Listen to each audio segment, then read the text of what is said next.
Okay, see now, this is process costing that we had started yesterday, and this was the question that we started. Sum number one. See, a product passes through three processes A, B, and C. This was normal loss, which was given, and scrap value per 100 units. Actual output is given in units, material consumed, labor, and manufacturing expenses. During the month, 20,000 units were introduced to process A at a cost of rupees 10,000. He is asking you to prepare process accounts and calculate cost per unit. Okay, so we need to start with this working note. And yesterday we have done this. Have you revised? Have you guys revised this working note? Let me Yes, quickly, ma'am. yeah. Let Yes, me ma'am. just quickly tell you, we have a format input minus normal loss. We get standard output.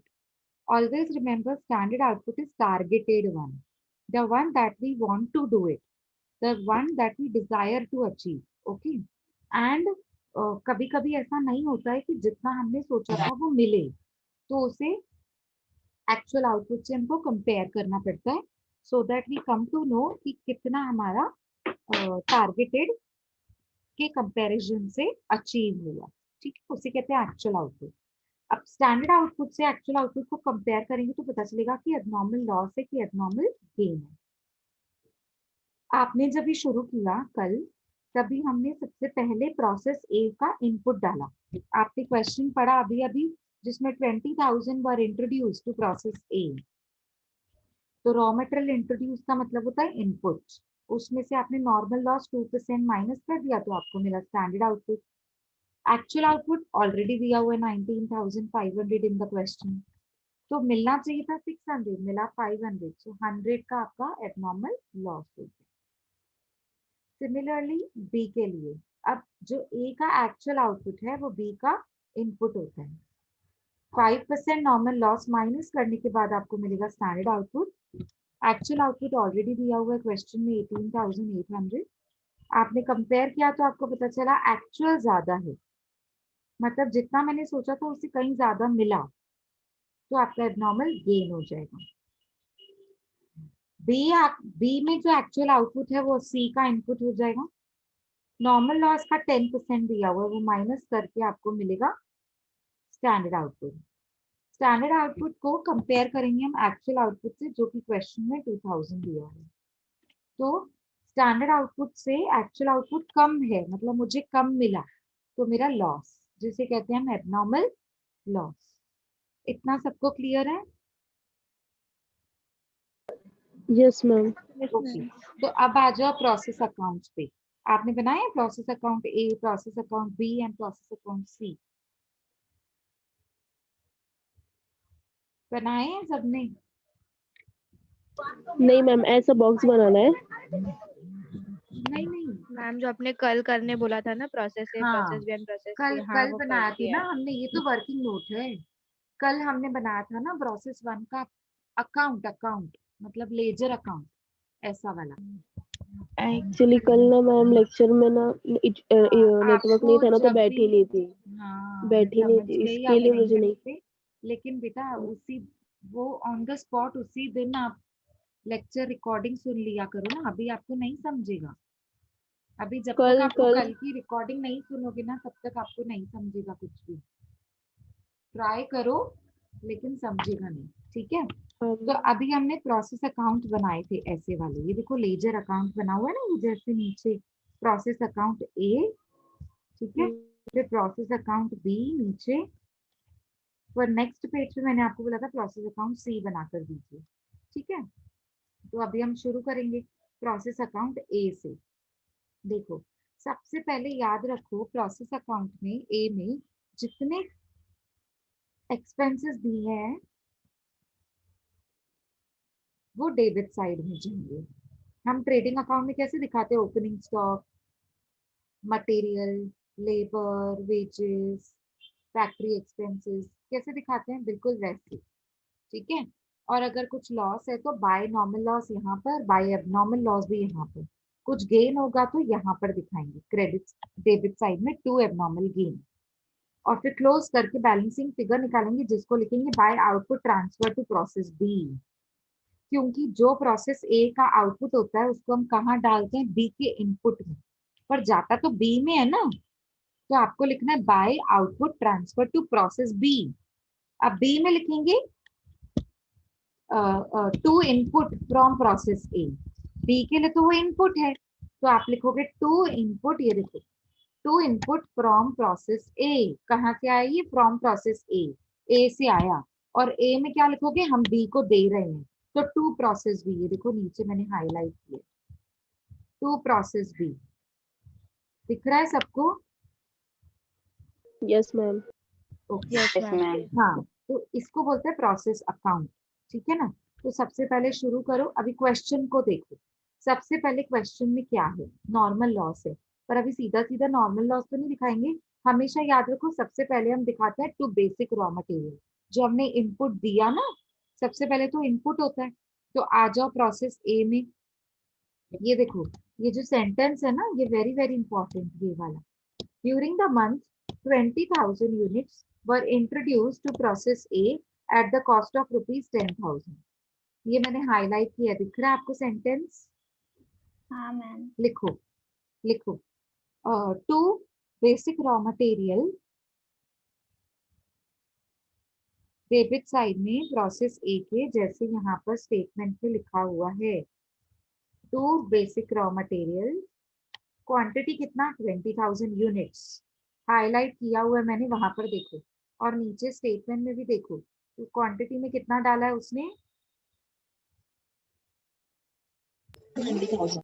20,000, 20,000। Very good. अभी आपने rate का column भी बनाया है, rate का column मैंने आपको बोला था इसके जैसे मत बनाना, क्वांटिटी के बाद आपने कौन सा कॉलम बनाया है, रेट रेट, रेट। और उसके बाद कौन सा कॉलम बनाया है, amount. Amount very good, amount. तो आपका अमाउंट कितना है, ये देखो, 20,000 units were introduced to process A at a cost of rupees 10,000। जो आपका कॉस्ट है वही तो आपका अमाउंट है, कितने में आपने उसको इंट्रोड्यूस किया, 10,000 में, तो आप अमाउंट में लिखेंगे 10,000, मतलब 1 यूनिट कितने का होगा,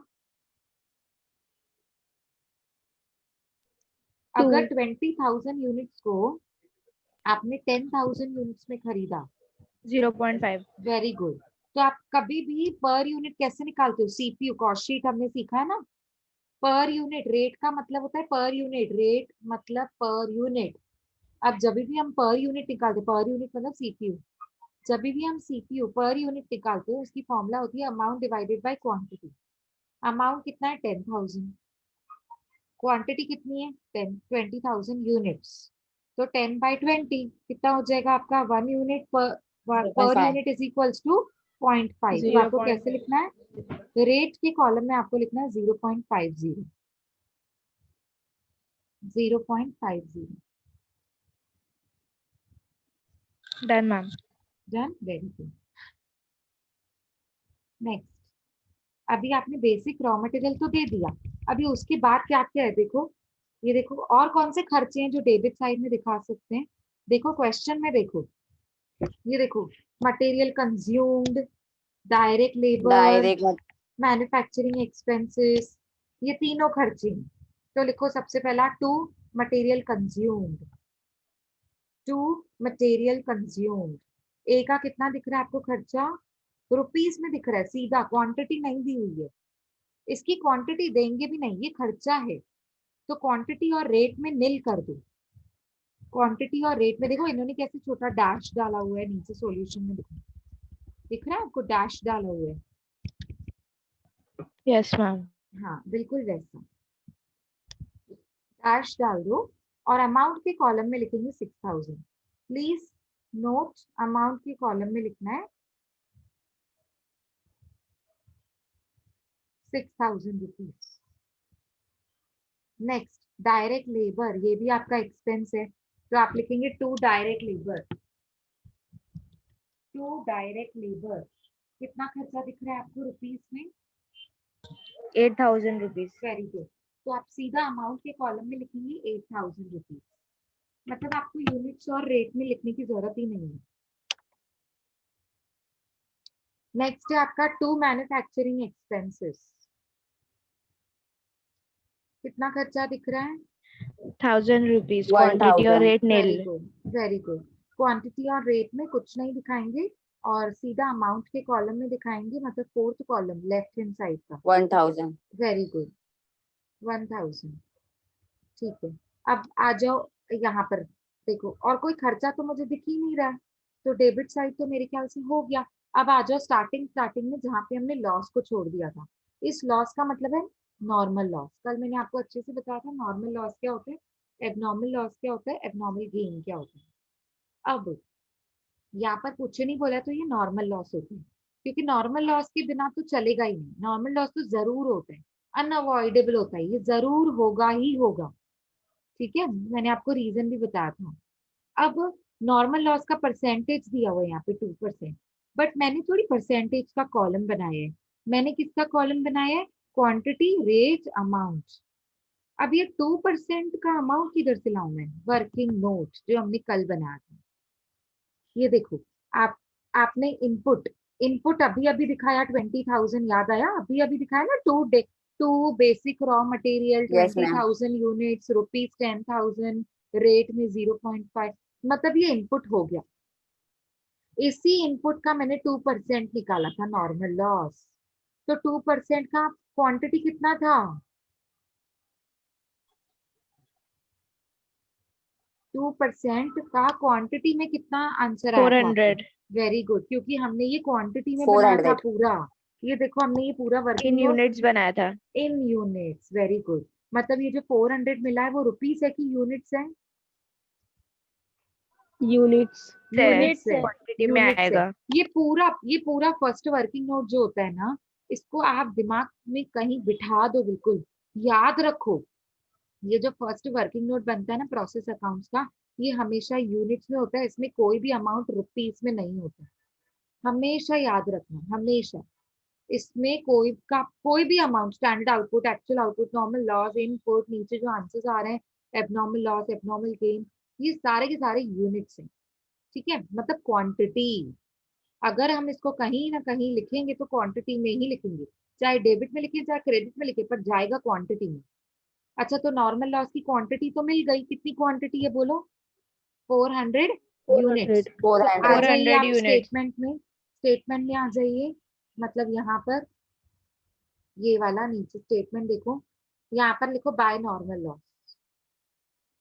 बाय नॉर्मल लॉस, देखो इन्होंने ना ब्रैकेट में बनाई है, 20,000 इंटू 2% इज इक्वल टू 400, पर मैंने वर्किंग नोट में बनाए है, तो आपको ब्रैकेट बनाने की जरूरत नहीं है। आप सीधा लिखो 400। सिर्फ ब्रैकेट में क्या लिखोगे? Working note number 1। सिर्फ ब्रैकेट में क्या लिखोगे? Working note number 1। अभी अभी रुक जाओ, एक और ब्रैकेट बनाना पड़ेगा। क्यों?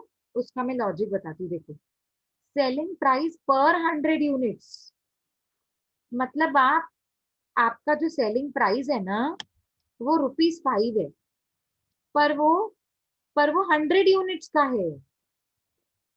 100 यूनिट्स का ₹5 है। 100 यूनिट्स देखो ना, सेलिंग प्राइस पर 100 यूनिट्स, मतलब आप 100 यूनिट्स को जब आप बेचते हो ना, तो ₹5 चार्ज करते हो, ₹5। तो मुझे थोड़ी 100 यूनिट्स का चाहिए। रेट का मतलब क्या होता है? रेट का मतलब क्या होता है? Per unit. Per unit. तो 1 यूनिट का चाहिए, तो 1 यूनिट का आप कैसे निकालोगे? मुझे कोई बताएगा? कोई बताएगा यहाँ पे मैं वर्किंग नोट कैसे बनाऊं? ये देखो, एक सेकेंड, यहाँ पर हम वर्किंग नोट बना लेते हैं इसका। ये देखो, जस्ट अ मिनट। 100 यूनिट्स को आप ₹5 में बेच रहे हैं। ठीक है, सेलिंग प्राइस, स्क्रैप वैल्यू है ये, नॉर्मल लॉस का स्क्रैप वैल्यू है। तो 1 यूनिट का कितना हो जाएगा? Cross multiply. Cross multiply, very good. और हमेशा याद रखो, रुपीस ऊपर यूनिट्स नीचे, ये होता है फॉर्मूला क्रॉस मल्टीप्लीकेशन का। ठीक है, तो 5 डिवाइडेड बाय 100, तो कितना हो जाएगा आपका? 5 डिवाइडेड बाय 100 यूनिट्स। तो मतलब आपका आंसर क्या आएगा? 0.05. 0.05 rupees, sorry, rupees 0.05, rupees 0.05 per unit, per तो मैं लिख रही unit. हूँ PU। ये समझा सबको कैसे आया? Yes, ma'am. कि आपको चाहिए तो आप ऐसे बना सकते हो समझने के लिए कि मैम ने ये 0.05 कैसे निकाला, आपको चाहिए तो ये वर्किंग नोट नंबर 2 में भी निकाल सकते हो आप। अगर चाहिए वर्किंग नोट नंबर 2 में नहीं बनाना है तो ब्रैकेट बना सकते हो यहाँ पर, जैसे इन्होंने कैसे ब्रैकेट बनाया 0.05 लिखा है इनटू 400 कैसे निकाला इन्होंने, एक्चुअली उसका ब्रैकेट बनाया। आपको चाहिए तो ब्रैकेट इसका बना लो कि 100 यूनिट्स का 5 है तो 1 यूनिट का कितना, क्रॉस मल्टीप्लाई करने से 0.05 आ गया। आई डोंट माइंड अगर आप इधर भी बनाओगे या फिर अलग से वर्किंग नोट भी बनाओगे, I don't Okay, mind. ma'am.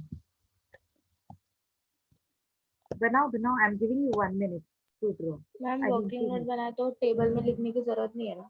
नहीं, अगर वर्किंग नोट बनाना तो टेबल में लिखने की जरूरत नहीं पड़ती है। हाँ, ठीक है, ऐसे वर्किंग नोट बनाना।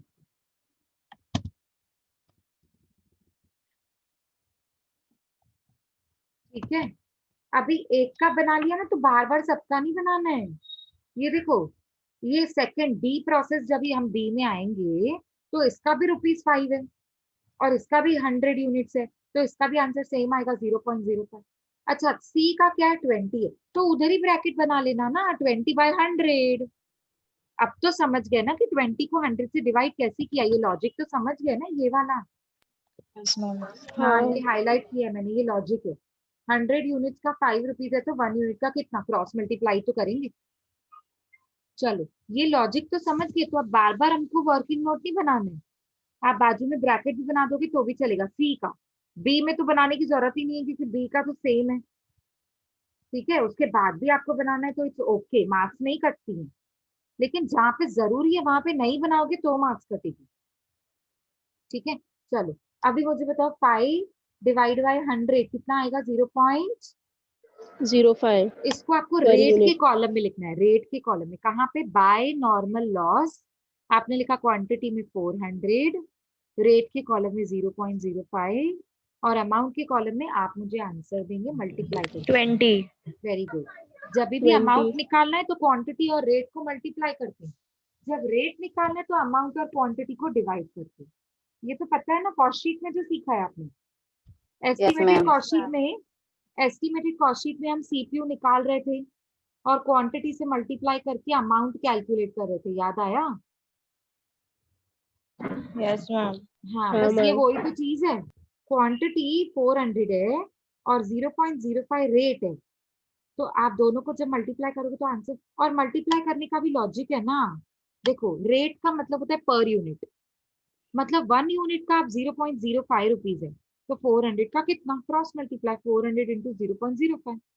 तो मैंने भी तो वही बोला, क्रॉस मल्टीप्लाई करो मतलब मल्टीप्लाई करो, तो अमाउंट आपका आ जाएगा 20 रुपए। स्क्रैप वैल्यू है ना, रद्दी के भाव में तो आपको ऐसा ही अमाउंट मिलता है, 20-30 रुपए। आया सबको समझ में कि डाउट है अभी यस भी? Yes, ma'am. ma'am. Yes, ma'am. अच्छा, अब ये नॉर्मल लॉस भी हो गया। सेलिंग प्राइस पर 100 यूनिट मतलब नॉर्मल लॉस को आपने रद्दी के भाव में स्क्रैप वैल्यू में बेच दिया, ये भी हो गया। एक्चुअल आउटपुट इन यूनिट्स, अब याद रखो मेरी बात सुनो, एक्चुअल आउटपुट इन यूनिट्स है ना, ये होता है ये जो हम वर्किंग नोट में डालते हैं, और यही मेरा बी का इनपुट होता है, यही मेरा एक्चुअल आउटपुट होता है ए का, तो यही मेरा बी का इनपुट होता है। हाँ या नहीं, ये कल मैंने एक्सप्लेन किया था। Yes ma'am. ए का आउटपुट बी का Yes, ma'am. इनपुट, जैसे ए, जैसे जैसे जनवरी का क्लोजिंग स्टॉक बिकम्स फरवरी का ओपनिंग स्टॉक। Yes, ये opening हमने stock. कैश बजट में सीखा था ना, फाइनेंशियल मैनेजमेंट में, याद है? Yes, ma'am. हाँ, तो वैसे ही स्टॉक में क्या होता है, जब ए प्रोडक्ट, जो आप एक प्रोडक्ट बना रहे हो वो A process B process C process से पास हो रहा है, तो जो ए का आउटपुट होता है वो बी का इनपुट होता है। और मैंने एग्जांपल दिया था टेक्सटाइल इंडस्ट्री का, याद है कि आपने यस कॉटन और मैम। थ्रेड से ए प्रोसेस में आउटपुट बनाया, मतलब क्लॉथ मटेरियल बनाया। अब वो ए के लिए आउटपुट है लेकिन बी के लिए तो रॉ मटेरियल है ना।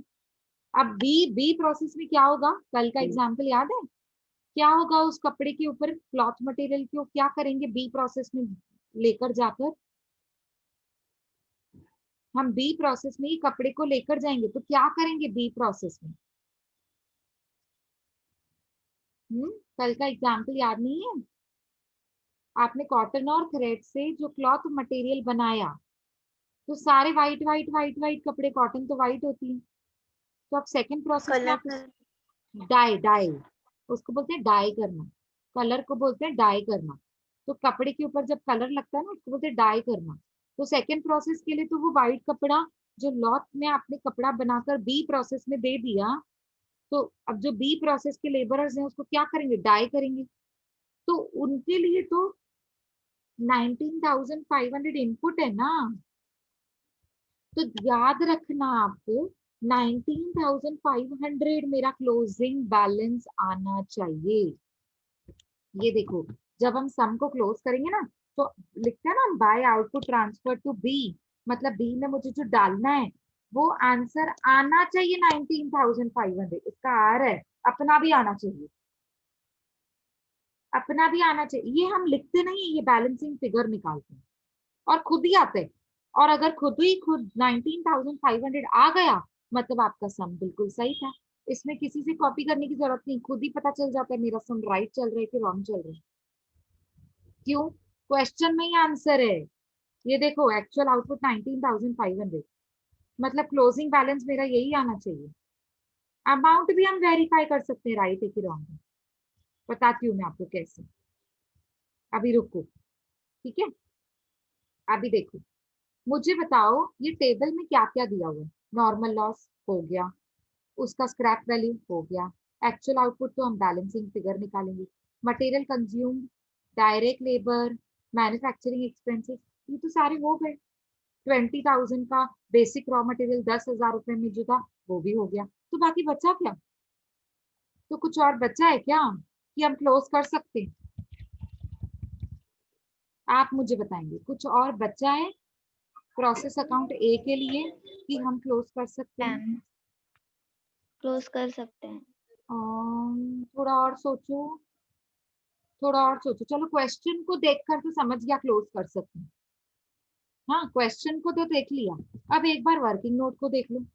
कुछ ऐसा रह क्या है क्या? Abnormal loss. Abnormal Yes, loss, ma'am, abnormal very loss. Good, Abnormal ये loss. देखो, मतलब हमको ये दोनों चीजों को नॉर्मल देखना है, क्वेश्चन को भी देखना है और वर्किंग नोट को भी देखना है। तभी तो मैंने बोला सबसे पहले आपको सम स्टार्ट नहीं करना है, सबसे पहले सम्स के लिए लाइंस ड्रॉ करके वर्किंग नोट बनाना है, क्योंकि जब तक वर्किंग नोट नहीं होगा ना तो आप प्रोसेस अकाउंट को खत्म नहीं कर सकते, कंप्लीट नहीं कर सकते उसको। आप कंप्लीट करने के लिए आपको वर्किंग नोट चाहिए रहेगा। वर्किंग नोट में देखो, सीक्वेंस में देखो, चलो इनपुट हम दिखा चुके हैं, नॉर्मल लॉस दिखा चुके हैं, स्टैंडर्ड आउटपुट को तो मेरा काम का ही नहीं होता है, ये मेरे को एक्चुअल आउटपुट से कंपेयर करना होता है एक्चुअली, सिर्फ और सिर्फ।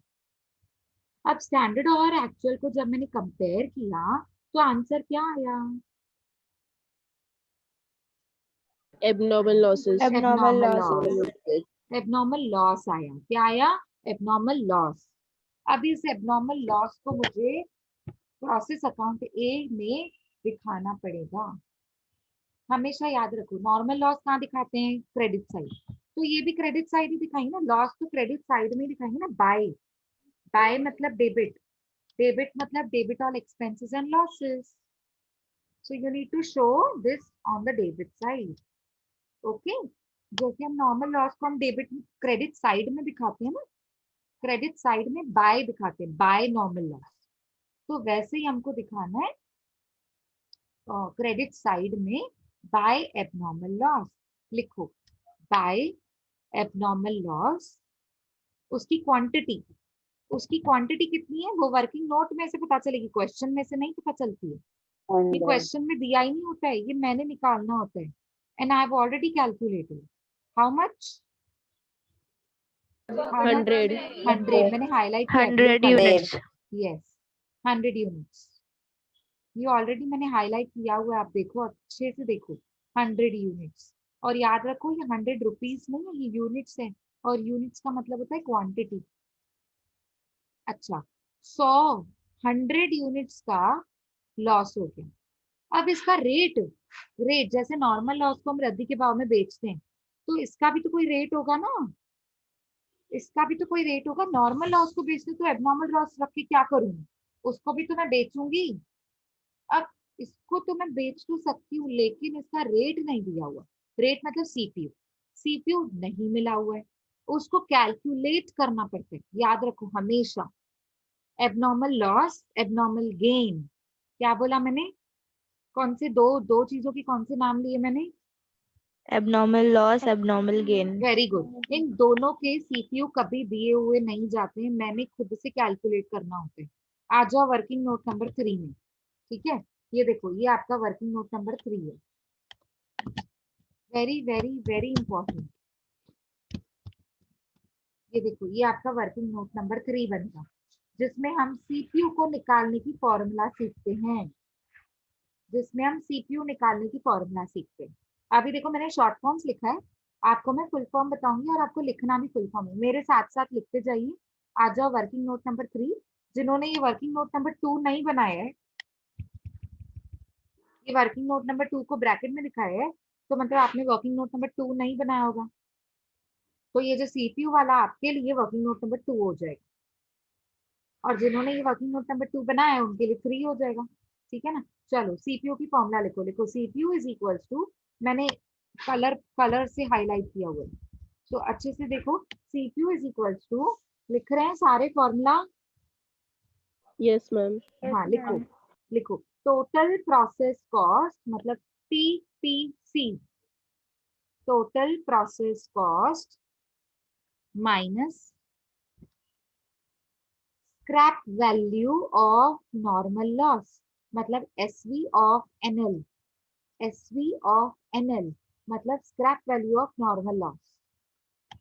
T, I repeat, TPC, total process cost minus scrap value of normal loss,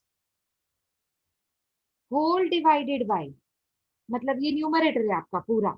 क्या है न्यूमरेटर, कोई मुझे बताएगा फिर से रिपीट करके? Total process cost minus scrap value of normal cost. Normal Loss. Loss, loss. Loss. हाँ, हाँ. Normal loss, whole divided by. अब आ जाओ नीचे, डिनोमिनेटर में आ जाओ। Input units, input units minus minus units of normal loss and weight loss, minus units of normal loss and weight loss. ये इसकी फॉर्मूला होती है। लिखा सबने फॉर्मूला? लिखा हाँ या नहीं? नहीं, एक मिनट नीचे वापस बोलो ना ma'am. Input Input. Units, bracket screen पे देखो, input units minus, input units minus units of normal loss, NL मतलब नॉर्मल लॉस, एंड डब्ल्यूएल मतलब वेट लॉस। वेट लॉस तो हमको क्वेश्चन में दिया हुआ ही नहीं है, ये सब में तो है ही नहीं, तो यहाँ पे तो वेट लॉस का क्वेश्चन ही अराइज नहीं होता। जब दिया जाएगा तो लिखेंगे, यहाँ पे तो है ही नहीं। अब इसकी फॉर्मूला क्या है, ये देखो। अब है ना, स्टूडेंट्स है ना, ये फॉर्मूला देखकर बहुत कंफ्यूज हो जाते हैं, तो मैंने है ना उनके लिए बहुत एक सिंपल आइडिया सोच लिया कि ये फॉर्मूला का, आपको फॉर्मूला तो याद करनी ही पड़ेगी क्योंकि ये ऑफिशियल फॉर्मूला है, फॉर्मूला तो आपको लिखनी ही पड़ेगी, लेकिन इसको मैं सिंपल तरीके से कैसे याद करूँ? Just a minute, just a minute. Okay let's begin. अभी ना आपको कैसे ये फॉर्मूला को अच्छे से याद करना है, मतलब इजीली कैसे उसको समझना है। याद तो नहीं कर सकते, फॉर्मूला को आप याद कर सकते हो, पर लॉजिक को तो आप समझ सकते हो। अभी देखो इसका लॉजिक है, टोटल प्रोसेस कॉस्ट। ये देखो, मेरी बात सुनो, ध्यान से सुनो। टोटल प्रोसेस कॉस्ट का मतलब होता है अमाउंट का कॉलम, और कॉस्ट, कॉस्ट मतलब खर्चा, मतलब डेबिट साइड। ये बात कर रहा है डेबिट साइड का अमाउंट कॉलम, सारा सारा, 10,000, 6,000, 8,000, 1,000, मतलब सारे खर्चे। कॉस्ट मतलब खर्चे। टोटल मतलब सारे, प्रोसेस कॉस्ट मतलब डेबिट साइड की बात कर रही है, डेबिट साइड का अमाउंट। तो आपको क्या करना है, न्यूमरेटर में डेबिट साइड का amount minus minus credit side का अमाउंट। ये तो बहुत इजी है याद करना मैम। डेबिट साइड का अमाउंट माइनस क्रेडिट साइड का अमाउंट, पर क्रेडिट साइड में आपको एक ही अमाउंट लेना है, scrap value of normal loss. आपने अभी अभी नॉर्मल लॉस का 20 रुपए निकाला था, स्क्रैप वैल्यू 20 रुपए, रुपए मतलब 20 रुपीज। रुपीस का मतलब होता है अमाउंट, रुपीस का मतलब होता है अमाउंट।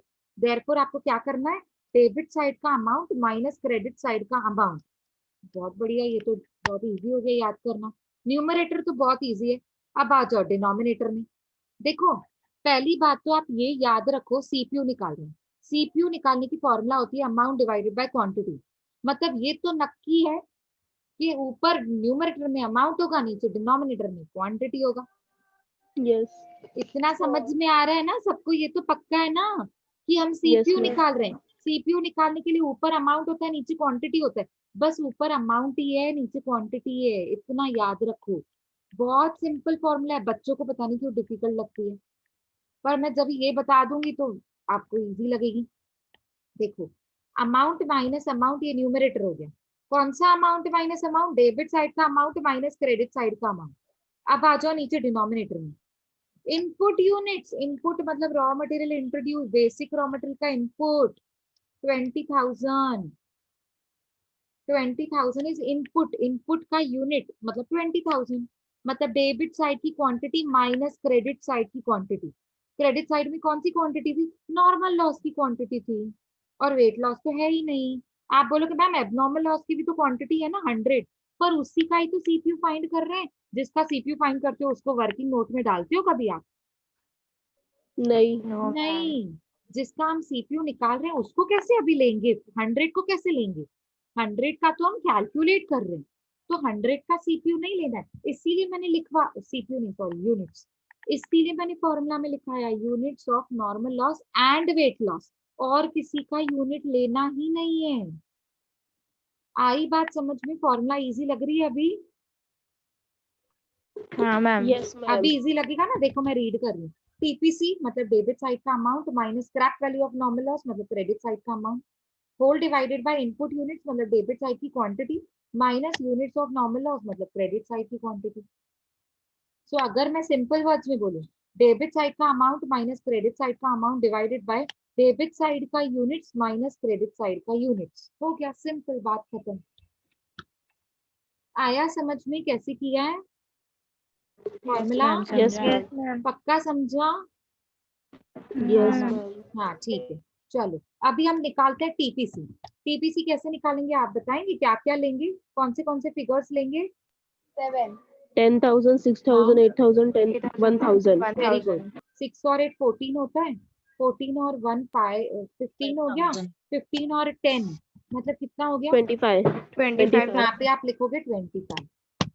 ठीक है, 25 में से माइनस करना है आपको क्रेडिट साइड का अमाउंट 20 मतलब यूनिट्स, सॉरी यूनिट्स 20 नहीं, उसको अमाउंट बोलते हैं, नहीं बोलते क्या है, scrap value of normal loss, क्या बोलते हैं इसको? Scrap value scrap of normal value of loss. Normal loss. Very good. तो ये 20 रुपया, तो मैं इसको यहाँ पे चेंज करती हूँ, इसको लिखती हूँ 20 रुपये, 20 रुपये। ये क्या हो गया, हाँ यहाँ पे लिखते हैं 20 रुपये। ठीक है, अब आ जाओ डिनोमिनेटर में। आप मेरे साथ साथ लिखते जा रहे हो ना, 25,000 minus 20 -20। Yes whole ma'am. Divided by, मतलब उसको डिवाइड करके नीचे आ जाओ डिनोमिनेटर में।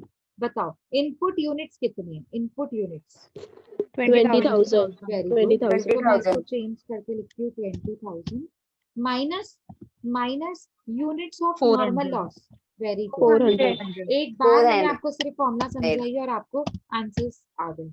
और यूनिट्स ऑफ वेट लॉस है क्या, यूनिट्स ऑफ वेट नहीं लॉस है? वो नहीं है। तो वो लिखो ही नहीं मत, है। जाने दो, मतलब -0 भी क्यों लिखे, जाने दो। चलो न्यूमरेटर का आंसर बताइए, 25,000 माइनस 20 24,980 24,980। 24,980 होल 980। Divided by. 19,600 अच्छा 600। एक और 19,600। हिंट की, ये फॉर्मूला में हम राइट लिख रहे हैं कि नहीं लिख रहे हैं? 19,600 आपका स्टैंडर्ड आउटपुट से मैच करना चाहिए। ये देखो ऊपर जाओ, स्टैंडर्ड आउटपुट आपका कितना आया था, ये 19,600 देखो 19,600 डिनोमिनेटर में आ रहा है, यस मतलब Yes, यहाँ तक ma'am. तो हम लोग राइट जा रहे हैं, यहाँ तक तो हम राइट जा रहे हैं। ठीक है चलो अभी डिवाइड करके आंसर बताइए। 1.27 1.27। 1.27 rupees 1.27। Per unit, rupees, rupees देना जरूरी है, rupees 1.27 per unit. ₹1.27 per unit. आया समझ में ये सबको? Yes, ma'am. सबको क्लियर है? Yes. Yes, ma'am. तो आगे बढ़ते, ये वर्किंग नोट सबने बना लिया, तो आ जाओ स्टेटमेंट में। स्टेटमेंट में आ जाओ। अभी देखो, ध्यान से देखो, हाँ स्टेटमेंट में by abnormal loss, by abnormal loss जहाँ पे आपने लिखा है वहां पे क्वांटिटी कितनी लिखी है? 100। हाँ या नहीं? क्वांटिटी हाँ। लिखी है 100। यस। Yes, बोलो ना। ma'am. हाँ 100 अच्छा, 100 हाँ। के बाद रेट का कॉलम बनाया है, रेट का कॉलम। हाँ। उसमें ma'am. आपको हाँ. अभी Yes, जो ma'am. आपने ढूंढा ना वो लिखना है Per 1.27। unit. हाँ. Yes, Per rate unit. का मतलब ही होता है पर यूनिट, और अभी अभी हमने सीपीयू निकाला 1.27, तो लिखो 100 इंटू 1.27, मतलब रेट के कॉलम में लिखो 1.27 और कैलसी पे करो 100 इंटू 1.27। देखो ये फाइनल आंसर ये आ रहा है ना? 127. ये देखो मैंने स्क्रीन पे हाईलाइट किया 1.27 का आंसर आना चाहिए, अमाउंट आना चाहिए 127। आ रहा है? Yes, Yes, ma'am. ma'am. और इसने नीचे ब्रैकेट Yes. में लिखा है फॉर्मूला। आपको कुछ नहीं लिखना है, आपको कुछ नहीं लिखना है, ये फॉर्मूला हम लगा चुके हैं, बात खत्म। वो जो एग्जामिनर होगा, जो पेपर चेक करेगा, मतलब मैं जब पेपर चेक करूंगी मैं खुद ही देखूंगी आपने फॉर्मूला लगाई है कि नहीं लगाई है, और उस पे मार्क्स होती है। ठीक है, 127 आया, सबका क्लियर है? Yes ma'am. इसको बोलते हैं Yes, सीपीयू